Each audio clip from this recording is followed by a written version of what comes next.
Well, hello everyone. This is TJ from Three Crows Magic Shop. I wanted to take the time today to kind of talk to you. Had an interesting topic come up, and people are wanting to know about altars and about keeping offerings on them, and as far as how you should handle that. So that's what we're going to talk about today.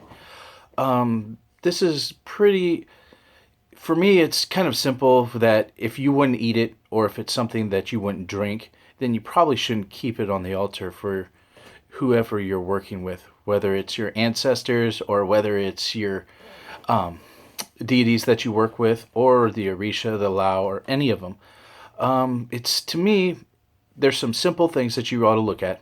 Number one, if it goes stale, that means to me that they've actually accepted the offering and that they'll actually want to have it taken off and replaced.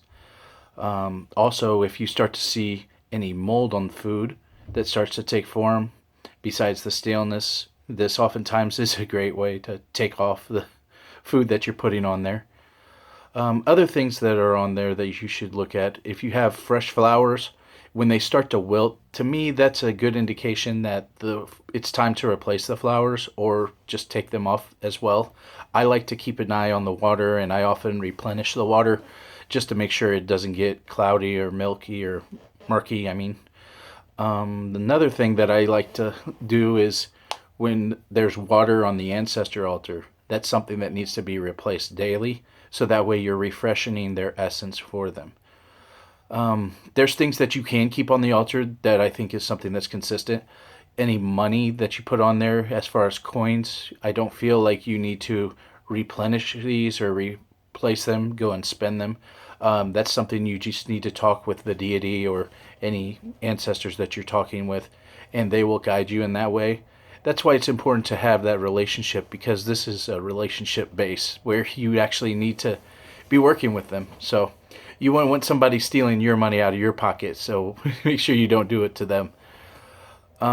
Another thing is anything that needs to be non-perishable on there, it's a good idea. You could keep it on there and they'll be working with it, and you're just building that power with them and making sure that you know what they need, you're helping them with what they need. One thing I'll recommend to you that we like to do is use things like hell notes. Hell notes are a great way to actually help build up their power on the other side with the ancestors. You can find those at a lot of different places.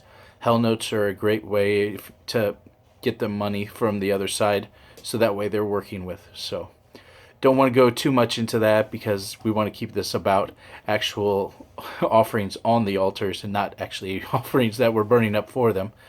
But just when you're done with the offerings, it just depends on what you want to do with them.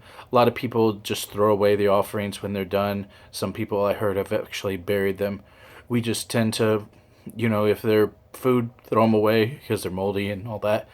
But we have a consistent time that we do offerings that we change and replenish. I think Monday is a great time, or even Sunday, if you're doing weekly replenishing of offerings, because that's a time where you're actually beginning the week, and it's a great way to begin the week with them too, to have that.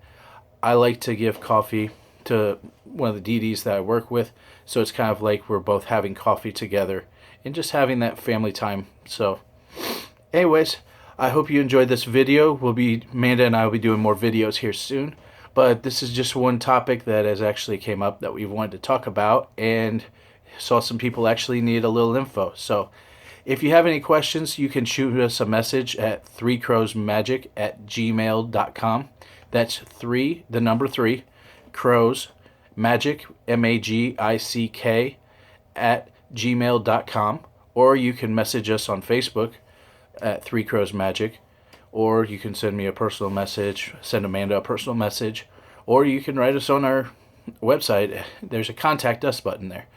Also, if you go to threecrowsmagic.com, there's different stuff that you can get there. We have ancestor oil, we have actual things there. We'll be doing blog topics more. We haven't really started that, but that's actually going to be coming down the pipeline. But we wanted to start this video first, and hope you guys enjoy and look forward to hearing your feedback. If you could, message us, send us any comments that you have, anything that you actually do differently that I didn't talk about. We're always open to hearing other people's ways of doing things as well. So, you guys take care, and I look forward to hearing. And you guys have a great weekend, and we'll talk to you soon.